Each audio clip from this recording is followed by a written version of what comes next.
These are resistors. They're available in just about any component that you can find, whether it's a watch that's digital, whether you have them in your phones. It doesn't matter basically what component you use. Resistors are definitely there. And the reason why that is because resistor's job is quite simple. It's designed to dissipate a certain amount of energy. If we take a look at a circuit board, there we go. We have R96 and R95. These guys are resistors, and this is a capacitor. You can best judge that because if you look close, it says R for resistor. These are different type of resistors, but they're nonetheless doing the same thing. They're dissipating energy. If we take a look at this right here, this is a standard USB connection right here. Could be for anything. Imagine this is going to your printer. If you have a scanner, this was a smaller mini connection, it might be going to your phone. Well, before it hits this controller circuit to take that data and break it apart into the processor here, what's it got to do? Right? It's got to reduce some of that energy that's coming through. It's got to reduce that voltage. Otherwise, without this resistor, if you're pumping in 5 volts, you could burn this chip out. And that's what these resistors are really designed to do. They're designed to remove energy. That's it. It really is that easy. When we take a look at larger components, when we take a look at older components, like this here, resistors are much easier to identify. I mean, they're right here. This one right here. And there's another one here. And another one here. And another one. And another one. And another one. And another one bites the dust, right? They're all over the place. Look at this. You can't live without them. And these are all going to these Motorola MC7400s to reduce the amount of voltage coming in here because, again, they can't handle the 24 volts that's coming through this whole circuit. So they must be reduced. Also, resistors may be used for pots. This pot right here is a resistor. It's a variable resistor, but it's a resistor nonetheless. Two more style of resistors. Again, these are called pots because they vary the resistance internally, but they operate, once they're fixed, once it's at a standstill, no one's turning it, it's no different than this. They operate the exact same way. There are two different ways that we can draw resistors. The first way, and it really just depends kind of how you grew up, I think there's a European version of this. One of these is, I'm not sure which one it is, but there's this way. That's a symbol for a resistor, and another symbol for a resistor is this right here. And typically you would write on there, for example, 100 ohm. Or you would write on here 110 kilo ohm. I generally use this, it's easier to draw, and when I'm doing quick diagrams, I don't care what it looks like as much as just getting the idea across. So those are the two resistors. And you know, if it helps visually, you can just think of it like this. Hey, here's 110 kilo ohm. Now, as I mentioned earlier, it doesn't matter which way you connect the resistor. They have no polarity. You can hook it up plus, minus, or minus and plus. You'll still get the same resistance either way. So again, that's what makes this passive component even easier to understand. So, parallel and serial. What are we talking about? In serial, and I apologize for my handwriting, in serial, you're going to have this. You're going to have a resistor, which we'll call R1, resistor 1, and you may have another one, which we'll call R2. And let's say, for the heck of it, everything's nice in 3, so let's say we have R3. R1, R2, R3. This is 3 resistors in serial fashion. They are in serial, they're not in parallel. The easiest way you can think about this is with respect to this. If you had current flowing through, starting from here, and current going through R1, through R2, and all the way through R3 to the other end. We don't care what's here, we're just caring about what's happening with the current. The current must go through R1, and it must also go through R2. And the current must also go through R3. So when we deal with the mathematics, or how we use mathematics to express this, it's quite simple. We say R1 plus R2 plus R3. Current goes through resistor 1 and it loses some of the voltage.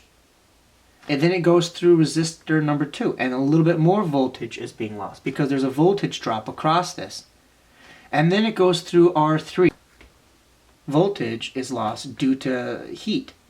When these resistors are in operation, the way that these guys dissipate energy is that it translates it to heat. If you had a heat gun that was very sensitive and you pointed it with a laser right on this in operation, you would notice that the heat of this is actually increased, and that's how it reduces some of the power. That's how some of the voltage across this is dissipated through heat, and that's how these operate. So in serial faction, it's quite simple. They're lined up against one right after the other, and you add the resistors up. Now what about in parallel? Well, let's think about this for a moment. You have one resistor here, one resistor here, and one resistor here. So we have R1, R2, R3.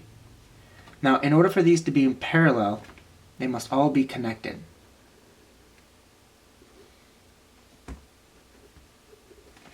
And, of course, they need to be connected on the other side. Keep in mind, it doesn't matter. In the real world, when you connect these, they would be connected like this. For those that are visual, that's how they would actually be connected. You have one resistor there, one resistor there. Here's R3, let's say. And then you would use a wire to connect them on the left and the right hand side, right? You would use these. If this was bare and they were connected, that would work. Another way you could think about it is, let's say we had these three resistors, right? And we wound them. There we go. It's the exact same thing. R1, R2, R3. R3, R2, R1, R2, R3, R1. It doesn't matter because the entry is the exact same for all of them, and the exit's the exact same for all of them. All we care about is what the values are in the center. So this is literally, if you went to the shop right now and you drew this, it's the exact same. So, what is the mathematics of this? How do we figure out what the total resistance of this small circuit is? Well, there's a way to do that. Unlike serial where we add them up, we've got to do a little bit different. We have to say this. We have to say 1 divided by the resistance total. They may say RT or they may put it on R prime. It doesn't matter. Just R total. The resistance total for this entire small circuit. What is it? It is equivalent to 1 divided by R1 plus 1 divided by R2 plus 1 divided by R3. Now, if there were more resistors, if you added another one here, R4, R5, you would just continue. Plus 1 over R4, plus 1 over R5. You would distribute your R2s, R3s, and R1s, and then you would take the reciprocal of this. The other way to write this, and you may see this in the book, so pay attention, is they may write it like this.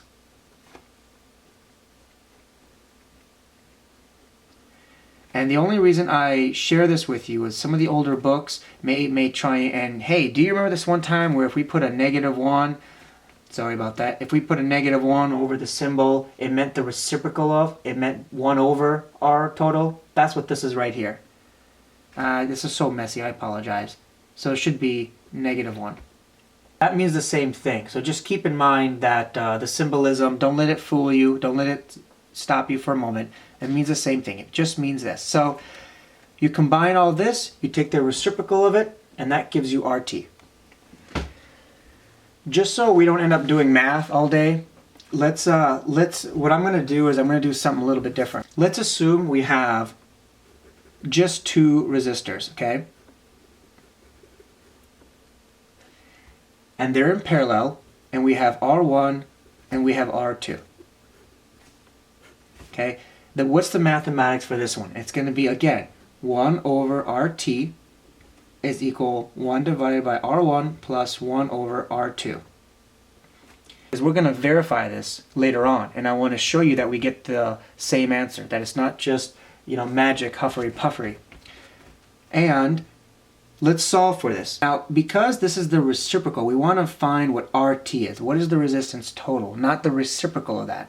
So you would say RT. Now notice I don't have my -1 anymore, okay? I've taken the reciprocal, and how I'm going to do is I'm going to flip this. So it's going to be R1 times R2 divided by R2 plus R1. This is the final solution to find the total resistance of this circuit right here. I've taken the reciprocal of RT, notice the -1 is gone, and on the right hand side I have R1 times R2 divided by R2 plus R1. And this gives me the total resistance that this circuit is equivalent to. Now you might be thinking for a moment, why is this important? I mean, for God's sake, why not just give me the resistor that's R1 plus R2 and get going, right? I mean, the resistors are pretty cheap. Well, if you're building components, and let's say you need, 5 million, let's say you need 5 million resistors, okay? And you have R1 and R2, but you don't have RT. Are you going to go out and buy 5 million? What if, for example, it takes 10 weeks to get these 5 million, and you've only got 2 weeks to deliver your product? That option isn't available. The other reason why that's important is because in some situation, because this is called a voltage divider, you don't necessarily want one resistor. That may not be the goal. 98.3 kilo ohm. That's what this resistor is. Now, as I stated earlier, it doesn't matter whether you take this and you connect polarities on the other side. This is what makes resistors very nice to understand. You're going to get the exact same thing. 98.1. 98.2 fluctuates a little bit, but it doesn't matter. 98 kilo ohm. That's it. So this is 98 kilo ohm. Let's keep that in our mind. Now we're going to connect this in series with the circuit. So let's just put this guy right here. So we have our 98 right here. Now let's take another one that we have. We have a nice blue one here. And let's see what the resistance of this is. So we're going to connect one lead. And we're going to connect another lead here. And this is 9.96 kilo ohm. So 10 kilo ohm if we want. So we got 10 kilo ohm here and 98 kilo ohm there. Okay, now in series it's going to go through here. This branch is the same, so it's going to come through here and out through this end.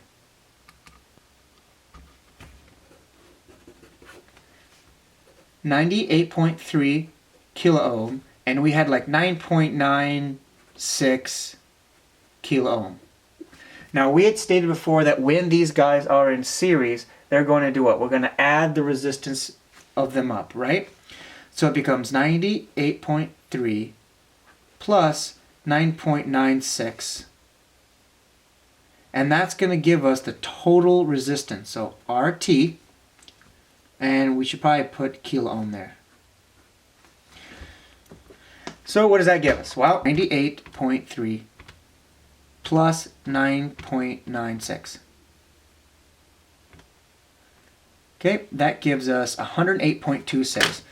So we have 108.26 kilo ohm. Now that's my total resistance I should experience. Since this is part of my circuit now, I'm going to put my lead to the very right and the other lead to the very left. Now my hookup is simple. My hookup is from this lead to the end of this other lead. If you connected your leads, if you connected this right here, you would be measuring only this resistor. You need to measure both of these, since this is what your mathematics said. This is your circuit. It's both of these added together. So make sure that it's to the right of that. You're measuring both of these. Current flows through the first resistor, then it throws through approximately the 10K, and then out to the other one. So let's see if we get approximately 108 kilo ohm. There we go. We calculated at 108.26, and this was 108.3. Clearly within 1%. It's exactly what we predicted. We have a resistor here, We have our second resistor here, okay? This one is the 98.3 kilo ohm. This one is the 9.96 kilo ohm. To connect these in parallel, they're connected together at the left and at the right. And you have current that flows in, and of course you have current that flows out. What's important to understand about the differences between these two is a couple of things. There's really two main ways to look at this. The first is the electron that flows through here, right? Current means electrons in motion. So the electron that starts here, let's label that as e to the minus, must go through the 98 ohm resistor and must continue on to the 9.96, and it has to go through this 9.96 ohm resistor to the other side. It must. There's no other path. There's no other way. That's how you know they're in series, one after the other. When publishers author books, they do it in series. You don't get the last one, then you get the first one. That doesn't make sense. You get the first one, the next one, the next one, the next one. That's what series means. They're in series. But what about parallel? In parallel, it's a little bit different. We have our electron right here, but now our little guy gets to decide. Is he going to go through here, or is he going to go through here? Now, the decision is actually made up, oddly enough, by the rating of these resistors. I won't get too much into it, but basically, the higher the resistance compared to, that's important, compared to the other resistor, and what you're going to notice is you'll have more current flowing through the lower resistor. Not because this is necessarily lower, but because the other resistor is considerably higher. It's basically, think of it like if you had a hose and you had water flowing through it, but let's say a car drove over it, and as a result, the diameter of that hose really shrunk, okay? This is the 98.3 kilo ohm. At this point, now all of a sudden there's a lot of resistance. And what happens here? It starts pushing back a little bit. So not as much current can flow through. What about this guy right here? Well, this would be like if someone's bicycle, drove over this 9.96 kilo ohm. Look at this. You can imagine a little bump if you want, but that's it. Very, very small.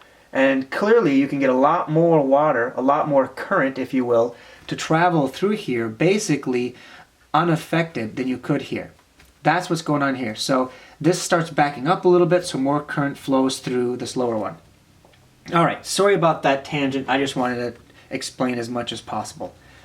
So what do we get here? Well, we said that R total is equal to what? It's equal to 1 over R1, which in this case is 98.3 kilo ohm, plus 9.96, oops, there we go, kilo ohm. Well, we can do it one of two ways. We can add this in the calculator, or you can cross multiply and use the equation. I think we should cross multiply, use the equation, because I want to make it as clear as I can to everyone. And I probably could use this to rewrite and make it look a little better. So that gives us that RT is equal to 9.96 kilo ohm plus 98.3 kilo ohm divided by 9.96 kilo ohm times 98.3 kilo ohm. Take a look at this equation, and that's where we're at right here. We're at this step. We said R2 plus R1 divided by R1 times R2. Doesn't matter what you times here. Doesn't matter which one you plus here. You can have R1 here and R2 here. It doesn't matter. And that's what we have here.